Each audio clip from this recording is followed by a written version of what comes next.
PM ശ്രീയിൽ മലക്കം മറിഞ്ഞ സർക്കാർ. PM Shri അറബിക്കടലിൽ അല്ല, അഴുക്കുചാലിൽ വലിച്ചെറിയണമെന്ന് തദ്ദേശ സ്വയംഭരണ വകുപ്പ് മന്ത്രി KM ഷാജി. എന്നാൽ ഉത്തരവാദിത്തത്തിൽ നിൽക്കുമ്പോൾ നമുക്ക് മാത്രമായി ഒന്നും ചെയ്യാനാവില്ലെന്നും തന്റെ വകുപ്പായിരുന്നെങ്കിൽ PM ശ്രീ തടഞ്ഞേനെയെന്നും ഷാജി പറഞ്ഞു. കഴിഞ്ഞ ദിവസം കണ്ണൂരിൽ യൂത്ത് ലീഗ് നടത്തിയ ഫ്രീഡം ടോക്ക് പരിപാടിയിലായിരുന്നു ഷാജിയുടെ പരാമർശം. വിവരങ്ങളുമായി മിഥുൻ പിള്ള ചേരുകയാണ്. മിഥുൻ, നേരത്തെ അറബിക്കടലിൽ അധികാരത്തിൽ വന്നാൽ അറബിക്കടലിൽ എറിയുമെന്ന് പറഞ്ഞു. അറബിക്കടലിൽ എറിഞ്ഞില്ല. PM ശ്രീയുമായി മുന്നോട്ട് പോകാൻ തീരുമാനിച്ചു. ഇപ്പോൾ നോക്കൂ, അഴുക്കചാലിലേക്ക് ഒഴുക്കിക്കളയും എന്ന് പറയുകയാണ്. ഇത് കയ്യടി നേടാൻ മാത്രമുള്ള ഒരു ഡയലോഗാണോ KM ഷാജിയിൽ നിന്നും ഉണ്ടായിരിക്കുന്നത്?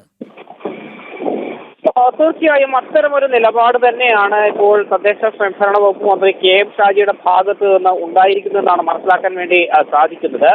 ഈ PM ശ്രീയിൽ അറബിക്കടലിലല്ല, അതിനപ്പുറമുള്ള അഴുക്കുചാലിലേക്ക് വലിച്ചെറിയണമെന്നാണ് KM ഷാജി കണ്ണൂരിൽ പറഞ്ഞത്. യൂത്ത് ലീഗ് സംഘടിപ്പിച്ച ഫ്രീഡം ടോക്ക് എന്ന പരിപാടിയിലാണ് മന്ത്രിയുടെ ഭാഗത്ത് നിന്ന് ഇത്തരമൊരു പരാമർശം ഉണ്ടായത്.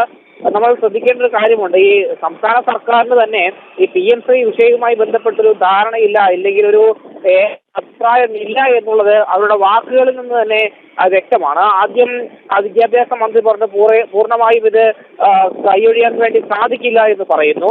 മറ്റൊരു മന്ത്രിയാകട്ടെ ഇത് അഴുക്കുചാലിൽ വലിച്ചെറിയേണ്ടതാണ് എന്ന് പറയുന്നു. സ്വാഭാവികമായും ഈ PM ശ്രീ വിഷയത്തിൽ ഒരു മലക്കം മറിയുന്നൊരു അവസ്ഥ തന്നെയാണ് സംസ്ഥാനത്തെ വിവിധ മന്ത്രിമാർ സ്വീകരിച്ചുകൊണ്ടിരിക്കുന്നത് എന്നുള്ളതാണ് എടുത്ത് പറയേണ്ടത്. അതിന്റെ ഇപ്പോഴത്തെ ഉദാഹരണമാണ് ഇപ്പോൾ KM ഷാജിയുടെ ഭാഗത്ത് നിന്ന് ഉണ്ടായിട്ടുള്ളത്. ഏതായാലും ഈ നിലപാട് തന്നെയാണ് സംസ്ഥാന സർക്കാർ ഉള്ളത് എന്ന് കൂടിയാണ് വരും ദിവസങ്ങളിൽ അറിയേണ്ടത്. നീലിമ, ഈ വിഷയത്തിൽ പൊതുവിദ്യാഭ്യാസ മന്ത്രി എന്ത് പറയുന്നു എന്നതുകൂടി നമുക്ക് കേൾക്കേണ്ടതുണ്ട്. ഏതായാലും മിഥുൻ, ഇതുമായി ബന്ധപ്പെട്ടുള്ള പ്രതികരണങ്ങളൊക്കെ ഉണ്ടാകാൻ ഇടയുണ്ട് അല്ലേ? തീർച്ചയായും ആ ഒരു നിലപാടുകൾ അല്ലെങ്കിൽ അഭിപ്രായ പ്രകടനങ്ങൾ ഉണ്ടാകാനുള്ളൊരു സാധ്യത നിലനിൽക്കുന്നുവെന്ന് തന്നെയാണ് മനസ്സിലാകേണ്ടത്.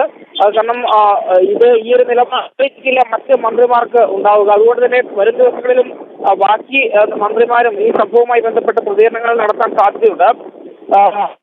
അതായത് തന്റെ വകുപ്പിൽപ്പെട്ട കാര്യമല്ല, എന്നാൽ പോലും വകുപ്പിൽപ്പെട്ട കാര്യമല്ലെങ്കിൽ പോലും ഇത്തരം കാര്യങ്ങളിൽ അഭിപ്രായ പ്രകടനം നടത്തേണ്ടതുണ്ട് എന്ന് പറഞ്ഞുകൊണ്ടാണ് KM ഷാജി ഒരു കാര്യം പറഞ്ഞിരിക്കുന്നത്. അതുകൊണ്ട് തന്നെ അത് വീണ്ടും ഒരു മന്ത്രിസഭയിലും അല്ലെങ്കിൽ മുന്നണിക്കുള്ളിൽ പോലും വീണ്ടും സാധ്യത തന്നെയാണ് നിലനിൽക്കുന്നത്. ശരി മിഥുൻ.